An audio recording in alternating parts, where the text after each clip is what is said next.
baisse du seuil d'immigration fait réagir dans la région et augmentation du prix des résidences à Rouyn-Noranda. Le TVA Nouvelle Midi commence maintenant.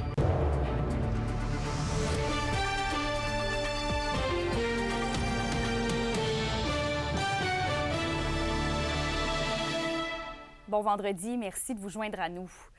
Eh bien, on débute en politique fédérale alors que le gouvernement Trudeau a annoncé hier revoir à la baisse ses cibles d'immigration. Et Alexandre, c'est près de 200 000 résidents permanents de moins qui seront accueillis l'an prochain et en 2026. Oui, Kémilia, c'est somme toute robuste comme mesure. On parle d'une baisse de près d'un cinquième de l'immigration totale. C'est un virage qui devrait d'ailleurs engendrer une baisse de la population canadienne totale d'à peu près 0,2 % en 2025 et en 2026. Et selon Mark Miller, le ministre responsable de l'immigration du Canada, s'il est clair que notre économie a besoin de nouveaux arrivants, nous devons nous adapter afin que chacun ait accès aux emplois de qualité et au logement et aux aides dont il a besoin pour s'épanouir. Je me suis entretenu, Kémilia, il y a quelques minutes avec Sylvain Trudel, le président de la Grande Séduction Abitibi-Ouest, quelqu'un qui travaille étroitement avec l'immigration et l'intégration des nouveaux arrivants. Et selon lui, c'est clair, ici, l'immigration ne fait pas partie des problèmes, ça fait partie des solutions. On peut l'écouter. 500 000 là, qui ont été accueillis ou presque l'an passé. La majorité de ces gens-là ont abouti dans les centres métropolitains, que ce soit Montréal, Toronto, Vancouver et tout. Donc, je peux comprendre que ça, avec la crise du logement, ça a pu créer des enjeux là, pour ces gens-là, comme pour la population qui était déjà là, mais il reste que pour l'Abitibi-Témiscamingue, l'Abitibi-Ouest particulièrement, on est loin d'être rendu à un seuil de saturation. On ne parle pas de ça. D'un point de vue main-d'œuvre, puis d'un point de vue démographique, nous, on a cruellement besoin de ces nouveaux citoyens-là. Alors cet après-midi, je m'entretiens avec nul autre que Sébastien Lemire, le député de Rouyn-Noranda-Témiscamingue au gouvernement fédéral. Et je vous reviens ce soir avec un reportage complet sur le dossier de l'immigration. Bien, parfait. Merci, Alexandre. Au revoir. Il y a maintenant une autre adolescente qui est portée disparue à Val-d'Or. Le compte est à 3 cette semaine. Il s'agit d'Élie Jacob, 15 ans, de Val-d'Or. Elle a été vue pour la dernière fois mardi près du boulevard Forêt. L'adolescente mesure 5 pieds 7 pouces, pèse 110 livres, a les cheveux et les yeux bruns. Elle pourrait se trouver là, dans le secteur de Lac-Simon. Donc, toute personne qui croit l'apercevoir doit contacter le 911. Et je rappelle aussi les disparitions de Gaïa Martel-Grignon, 15 ans, de Val-d'Or. Vous pouvez voir ces informations présentement à l'écran. Et il y a aussi Jérémy Bouffard, 21 ans, porté disparu à Amos. Donc, gardez l'œil ouvert. Si vous avez des informations, vous pouvez contacter le 911. À Rouyn-Noranda, plusieurs semblent avoir sursauté après un bond important de la valeur de leur propriété. C'est que la Ville a procédé à la fin du mois de septembre au dépôt du rôle triennal d'évaluation foncière 2025, 2026 et 2027. Réalisé par un évaluateur indépendant, le nouveau rôle foncier établit la valeur moyenne d'une résidence unifamiliale à 341 235 $ pour l'an prochain. Donc, c'est quand même une hausse importante de 17,7 % par rapport à l'an dernier. L'administration municipale attribue cette hausse à l'offre limitée de propriétés disponibles sur le marché, une forte demande, l'inflation et la hausse du coût des matériaux à la suite de la pandémie de COVID-19.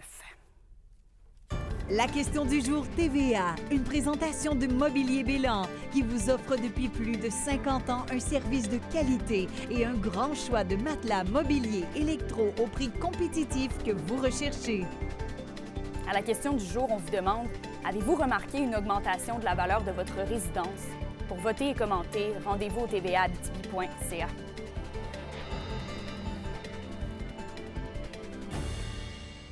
Et maintenant, le projet Lac-Ossisco à Rouyn-Noranda va briller à l'international.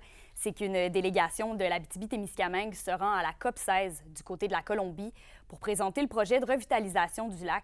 C'est donc Tourisme Abitibi-Témiscamingue, en collaboration avec le Centre mondial d'excellence, au nom du collectif Territoire, qui va prendre la parole. La COP16, organisée par les Nations unies, va rassembler 12 000 personnes avec la participation de plus d'une centaine de pays. Et toujours en lien avec la COP16, l'Abitibi-Témiscamingue va aussi se positionner comme un modèle mondial, mais cette fois-ci en termes de tourisme. La région y est invitée pour présenter son nouveau pôle d'innovation de tourisme régénératif lundi prochain. Dans un territoire comme le nôtre, le tourisme régénératif peut se matérialiser par la décontamination d'anciens sites miniers transformés en destinations touristiques avec la création de chalets écologiques, par exemple. Ensuite, plusieurs automobilistes qui passent par Val-d'Or vont être heureux de savoir que les constructions des carrefours giratoires de la route 111 et 117 sont terminées. Il y a aussi celui du boulevard Sullivan qui est accessible depuis quelques jours. Les détails d'Alexis Dumont. Terminer les détours pour emprunter les différents carrefours giratoires en chantier à Val-d'Or, alors que depuis maintenant quelques jours, les travaux sont officiellement terminés. 80 de nos travaux qu'on avait entrepris au début de l'été sont terminés et c'est juste une question de jours et de peut-être une semaine là, pour terminer ceux qui restent. Pour ce qui est du carrefour giratoire aux intersections du boulevard Barrette et de la 7e rue, les travaux s'étaient amorcés en mai dernier. La mairesse de Val-d'Or assure que tous les délais dans les coûts et les échéanciers ont été respectés. On avait mis un montant d'argent à notre programme triennal d'immobilisation. Alors, dès qu'on a eu les discussions avec les minières, on savait pas mal comment que ça allait coûter, puis on est dans les coûts. Des travaux qui étaient plus que nécessaires selon la ville. Naturellement, c'est la route pour se rendre à l'aéroport, mais on a notre forêt récréative qui est très populaire. Alors, puis une piste cyclable aussi pour les gens pour s'y rendre. Alors, ça faisait en sorte qu'il y avait quand même de la vitesse, mais aussi la traverse du boulevard Barrette pour se rendre à la forêt récréative, c'était risqué parfois. Même son de cloche du côté du secteur Sullivan, alors que depuis mai dernier, les automobilistes devaient s'armer de patience pour atteindre le carrefour giratoire de la route 117. Mais le ministère des Transports assure que les travaux se sont déroulés comme prévu, même si certains ajustements ont dû être effectués. Ça s'est déroulé selon l'échéancier de départ, là, soit sur une période de 22 semaines à compter du 21 mai dernier. C'est évident étant donné que c'était des travaux quand même d'une ampleur importante, il y a eu des épisodes de congestion. On s'y attendait quand même un peu, on s'y était préparé et on a adopté des modifications, des redressements là, en cours de route avec l'équipe de surveillance, avec l'entrepreneur, également avec la collaboration de la Ville de Val-d'Or. La Ville de Val-d'Or mentionne que des travaux d'aménagement paysager seront effectués sur le carrefour giratoire afin de le compléter d'ici 2025, mais aucun autre travaux majeurs de construction du genre ne seront prévus pour le moment. Alexis Dumont, RNC Nouvelles, Val-d'Or. La nouvelle collection de signets Prendre le temps est maintenant dévoilée. L'artiste rouyn-norandien d'origine congolaise Serge Kabongo a créé une œuvre spécialement pour le signet. Et c'est une campagne qui vise à mettre en valeur le travail d'un artiste de la région tout en faisant la promotion de la lecture et des bibliothèques de la région. 25 000 signets seront donc distribués dans toutes les bibliothèques publiques de l'Abitibi-Témiscamingue. Les Huskies de Rouyn-Noranda recevaient hier soir l'Océanique à l'Arena Glencore. Et Alexis, l'attaque et l'avantage numérique des Huskies s'en sont donnés à cœur joie hier. Oh que oui! Tour du chapeau d'Antonin Véro hier soir. Bill Zono qui a inscrit 4 points. Lars Turner lui en a inscrit 5.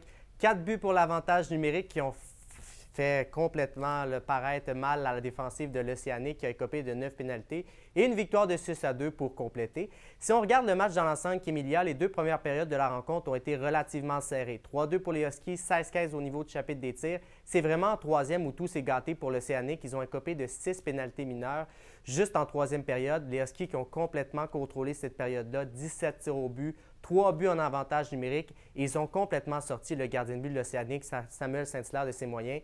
Je vous laisse écouter l'entraîneur-chef des Huskies, Steve Hartley. On est très satisfait de notre match, surtout de la façon qu'on a limité les chances de marquer de l'autre côté. On n'a pas donné de surnom, mais on a été très disciplinés. Puis notre avantage numérique a été exceptionnel. L'Océanique n'aura pas trop le temps de digérer leur défaite, Alexis, puisqu'ils seront l'adversaire des Huskies et des Foreurs ce week-end. Non, pas vraiment. Ce soir, là, ils ont un match revanche à jouer à l'Arena Glencore à 19h face aux Huskies. Puis demain, ils seront de passage au centre à Nico Eagle pour affronter les Foreurs. Et dimanche, ensuite, on aura le droit au deuxième chapitre de la guerre de la 117 qui va se passer du côté de Val-d'Or. Les Huskies qui avaient remporté le premier match il y a 2 semaines, 6-3 du côté de Val-d'Or. Ils ont d'ailleurs remporté les 8 derniers matchs entre les deux équipes si on remonte à l'an dernier. Mais tout ça, on met ça de côté. Ça va jouer sur la glace dimanche. Je vous laisse écouter les 2 entraîneurs-chefs.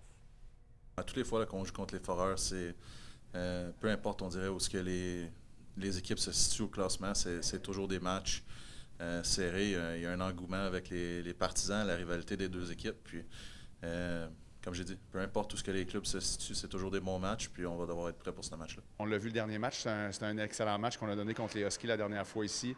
On avait eu un excellent départ. Ça va être à nous de jouer 60 minutes, comme j'ai mentionné. Et en terminant, un petit mot sur le classement. Depuis le début de la saison, les Huskies, avec leur victoire d'hier, Emilia, prennent le 2e rang de la conférence de l'Ouest, 4e rang de la Ligue, alors que de leur côté, les Foreurs sont au 7e rang de la conférence et au 17e rang de la Ligue. Je vous reviens avec un compte-rendu complet ce soir. On surveille le tout. Merci, Alexis. Au plaisir. Pour une nouvelle importante à nous communiquer, contactez-nous. Nouvelle au pluriel @rncmedia.ca, par téléphone 1-866 463 4636 et notre site web tvabtb.ca.